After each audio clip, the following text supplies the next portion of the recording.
All right, let's get started.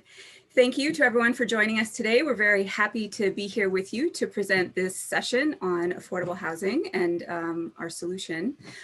We ask that you please hold your questions till the end of the session. We want to make sure that we can get through the material so that we're able to present the session in its entirety. If you're worried about forgetting your question midway, I encourage you to use the question and answer button at the bottom. If you type in your question there, we'll be able to call that up at the end of the session and we can moderate the questions from there. Without further ado, I'd like to turn it over to my colleague, Patrick Chouinard, the founder of Element 5, to begin the presentation. Thank you. Great, thank you very much, Sarah, and thank you all for joining us. My name is Patrick Chouinard. I'm the founder of Element 5. Element 5 is a modular building manufacturer that uses wood primarily, and motivated largely by the positive contribution that we were able to make to communities, to the environment, and future generations. I'm very pleased to be joined by Matt Boland. Matt is one of the founding partners of Edge Architects, also one of the leading proponents of modular construction using wood, and also motivated by contributions to the communities. Next slide, please. So a little bit of background about what's happening in the industry. We're in the midst of a revolution in the construction industry. It's a revolution that began in Europe about 30 years ago, and it's now well upon the shores of North America. It's a revolution that's characterized by buildings that are being manufactured offsite and shipped to site where they are assembled rather than being constructed in the traditional sense. This particular building, this is the Brock Common Student Residence at the University of British Columbia, and it's reflective of the future of construction. It's built on a concrete podium upon which stand the glulam columns that you see on the left-hand side, and on top of the glulam columns sit these massive CLT panels. They're called cross-laminated timber. So essentially you have a glulam column, a CLT floor slab, more columns, more slabs.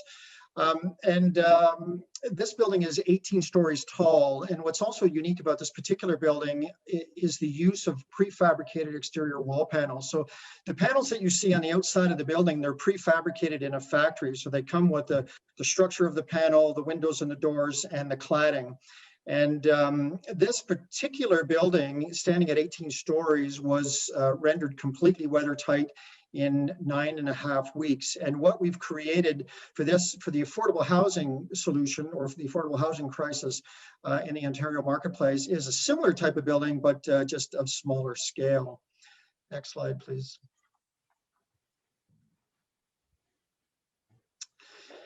So the wave of the use of these materials landed on the shores of British Columbia about 10 years ago and has made its way all across the country. And Ontario is there's been a huge uptake in the use of prefabricated mass timber buildings in the Ontario space. And what you're seeing here are just a small selection of the buildings that are in various stages of design, development, and construction. So starting at the top left-hand corner, that's Eastern Avenue. It's one of the first mass timber buildings to be constructed in Toronto since the 1920s.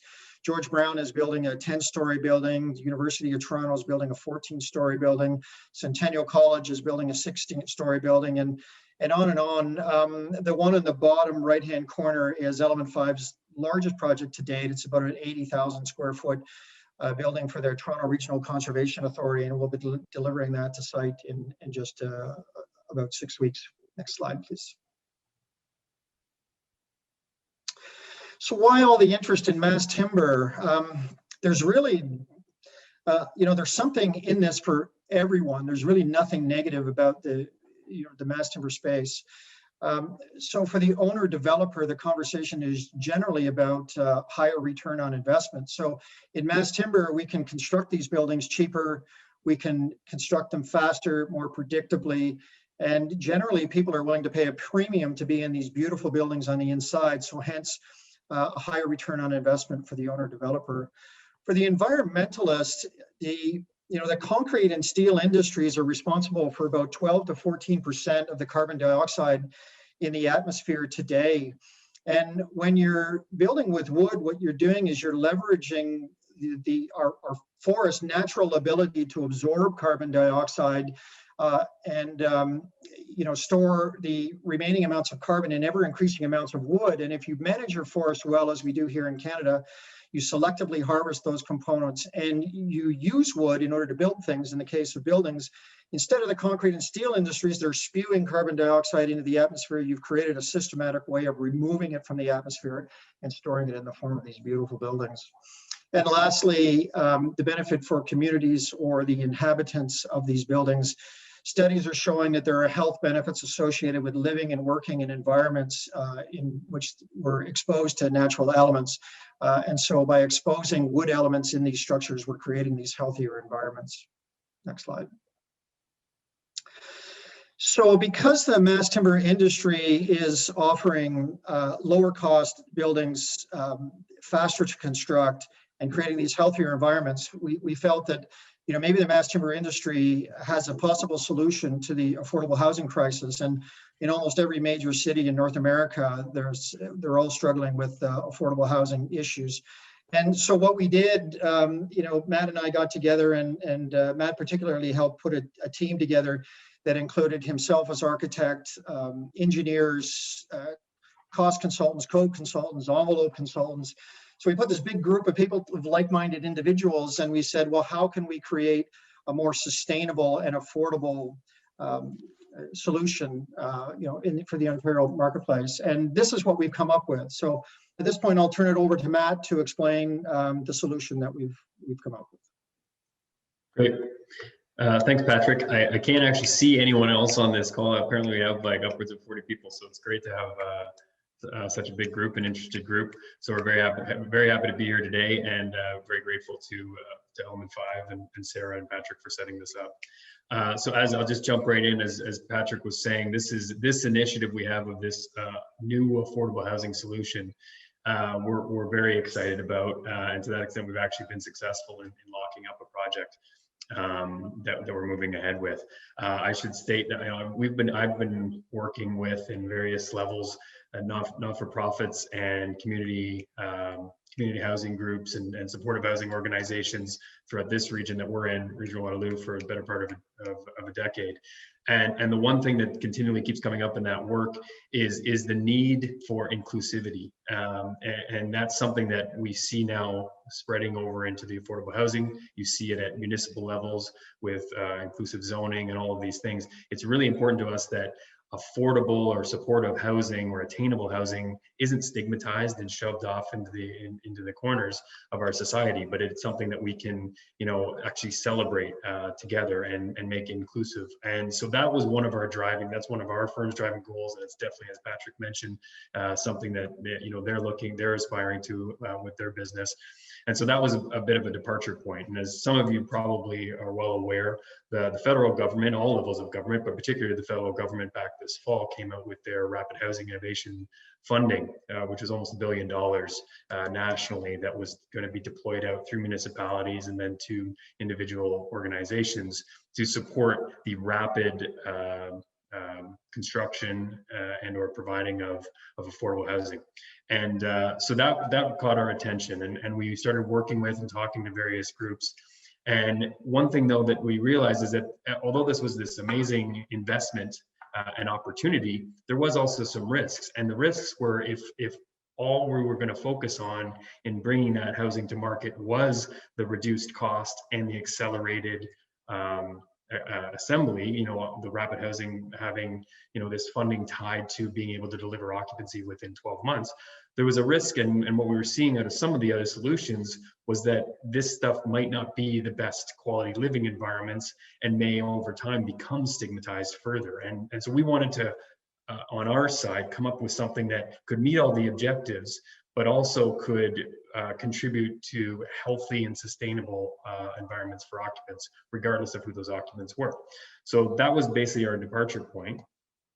And then we started looking at the process and how can we make our process with this system more efficient, and where do, particularly with the mass timber system that Patrick is describing, how can it specifically create some of these advantages, both in terms of budget, efficiency, fast tracking, what have you. So this is the process that we went through, which isn't altogether that different from what you see in conventional development projects, with your planning approvals and site work and foundations.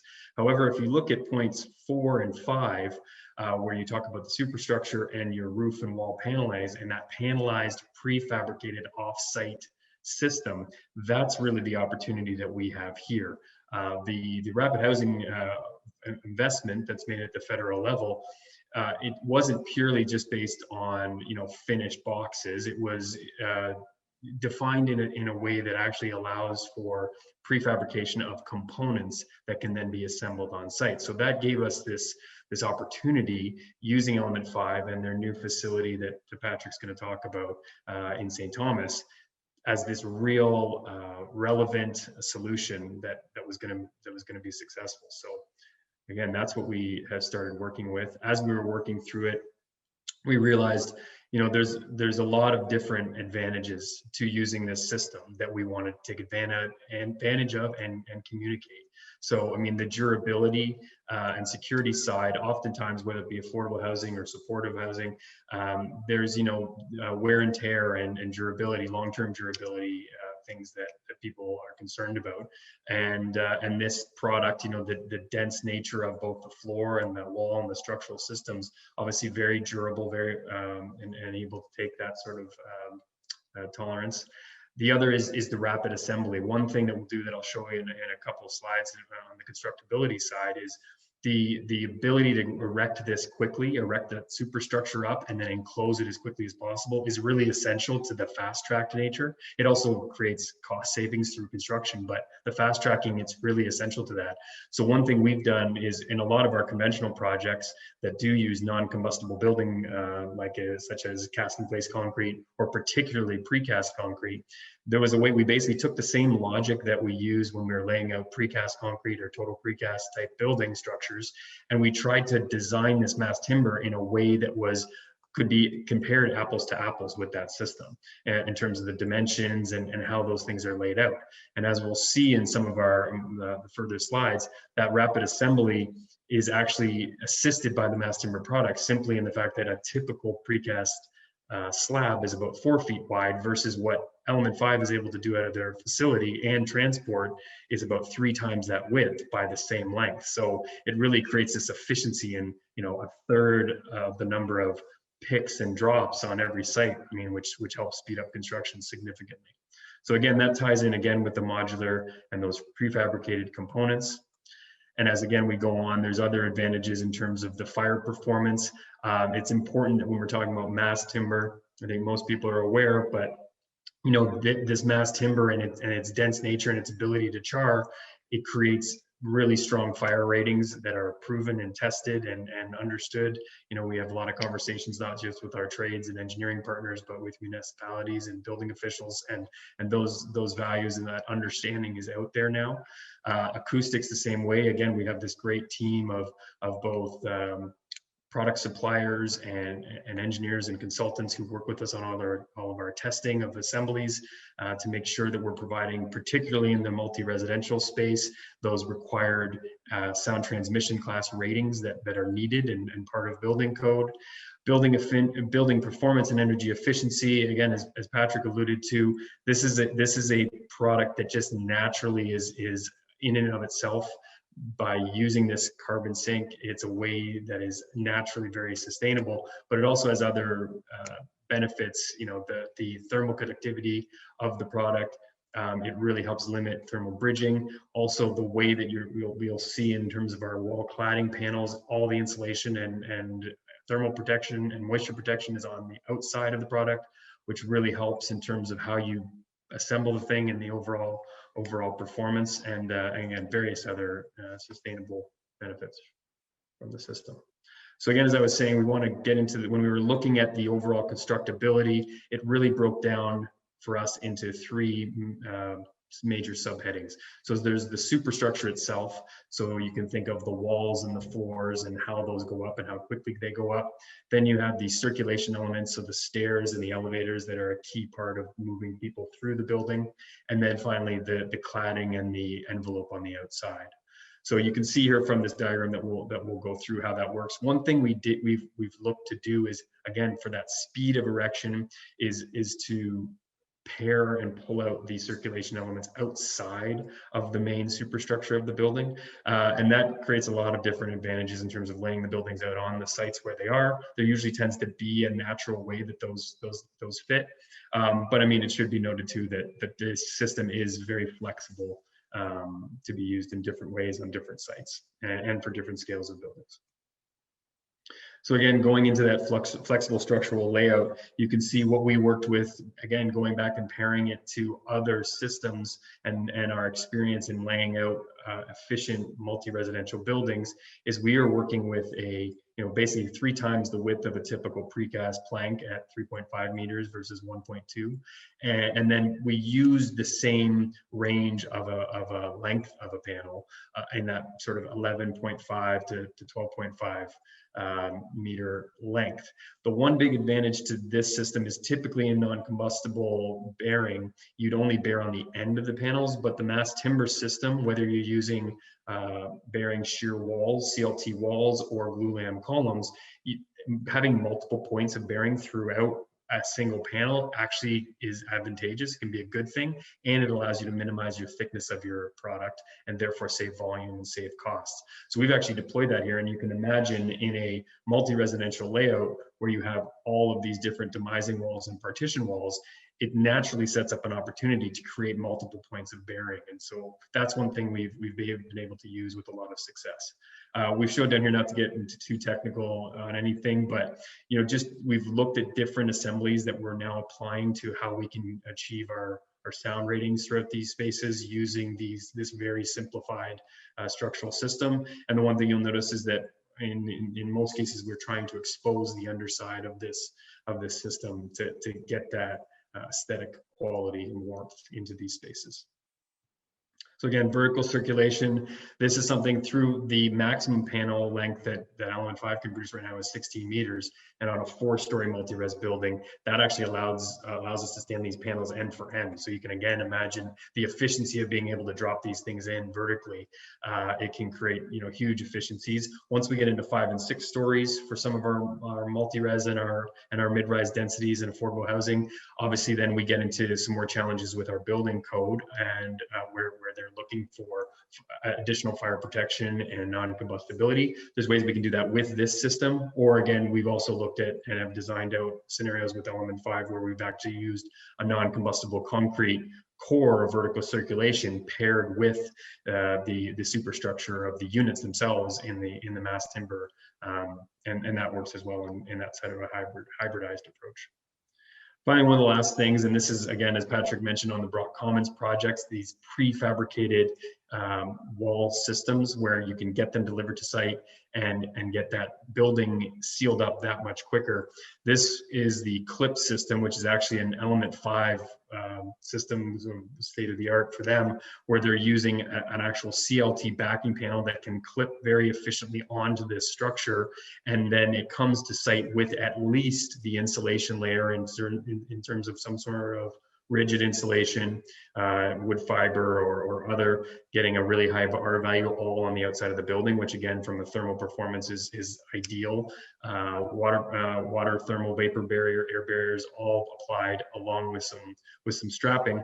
And then we have the choice, again, depending on the approvals authority or the design, whether our finished product, windows and actual rain screen gets applied onto the actual site in situ, or in some cases we're looking at solutions where we actually do that in the plant as well, and then have even that much more of a fast track solution for once you get on site.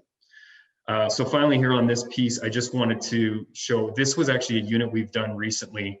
It was for a very particular use, and then we did a rendering to go along with it. So you can start to see some of the value and the aesthetic quality that these spaces are going to take on. But if you'll notice, this unit itself is actually very small and tight. This was done for a user who had some very specific requirements on, they needed to have a bedroom that had natural light, but they also wanted a very small, like under 400 square foot unit, which was a big challenge. And typically in the market, when you see those types of units, they're long and narrow. They have some sort of Murphy bed or some sort of, you know, studio type layout and feel to them. So we were pretty excited about this layout, and that we were able to create this amenity, the space requirements that they required, but also in a very compact unit design. And the great thing, and why we're so excited about it, is the ability to swell this out and have it work for other users of and other affordable housing providers based on their given requirements or their site restraints. That's a possibility. But not only that, you can also imagine, you know, as you can see in the rendering, this being able to be scaled up and swelled out for even market housing. And that's where we can really start to push this idea of inclusive living, but yet very efficient and economical solutions for affordable housing. So again, just the last on the why wood. I mean, there's so many different reasons why it makes sense, and we want to keep using it and pushing it. Some of the keys are, you know, it's healthy and sustainable. With, in fact, in the case of element 5 here now, we have locally sourced and produced, energy efficiency, strong, safe, affordable, adaptable, and obviously accessible. Everyone understands and appreciates it that way. And just to that point too, one great thing that we do as part of this, as a resource both with Element 5 and through Wood Council of Canada, is an ability to actually track the actual carbon that we're going to be sequestering in our buildings. So this was again an example of a project that we recently were just successful in bidding for and winning the bid on. That's going to be having, you know, to be occupied in the next 12 months. So lots of work to be done, but we're very excited about it. Anyways, this came from that. So, you know, you're talking about 54 cars off the road, those sorts of metrics, although that sometimes can be a bit abstract. In this case, you know, we think it's pretty exciting, and particularly when you start to take these values and compare them to other options that are out there now, or more conventional options, as Patrick was saying, you know, with concrete being such, and steel production being such a large driver of carbon emissions, the gap between these two options could really be felt. So we're again excited about that opportunity. So maybe I'll pass it over to Patrick to carry on. Thanks, Matt. So just a little bit of information about Element 5.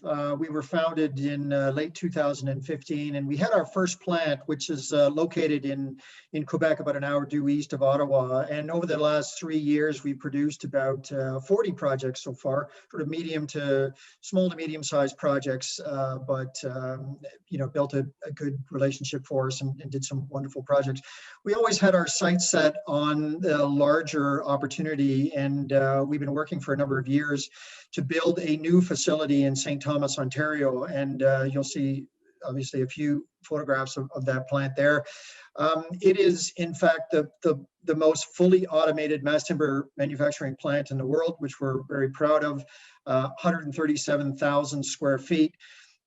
We have a capacity to produce 45,000 cubic meters of CLT and 5,000 cubic meters of glulam. Just to put that in perspective, we have the capacity to produce about 20-story buildings per year. So quite significant capability, and very pleased that all of the wood that we're providing in our buildings is sourced from Ontario forests.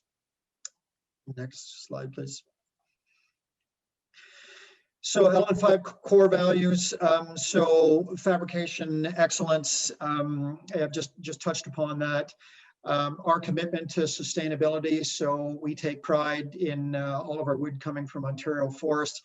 We are a turnkey professional service provider, so we continue to work with architects and engineers and what have you in the industry to help empower the industry. But collectively, we provide a full suite of services, including design, consulting, costing, engineering, fabrication, and assembly services. So typically, we end up providing the assembly of the structures, which we are contracted to supply. And we believe in constant innovation. And as I may have indicated, the plant that we built in St. Thomas, Ontario, or sorry, in Ripon, Ontario, we've converted into strictly an innovation center where we do constant research development and testing to introduce new products into the marketplace. Next slide. Back to you, Matt.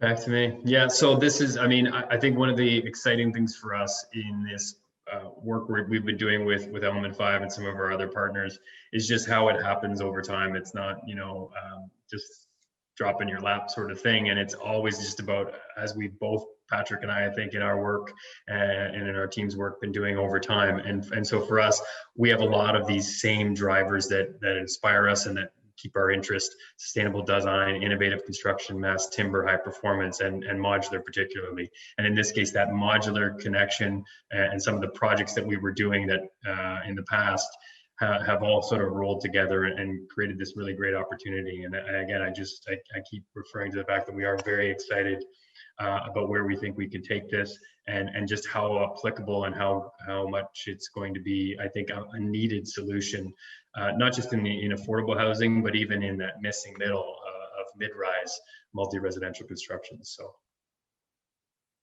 I'm looking forward to the future. So one more slide. Yeah. Okay, so well, on behalf of Matt and myself, thank you very much for joining us.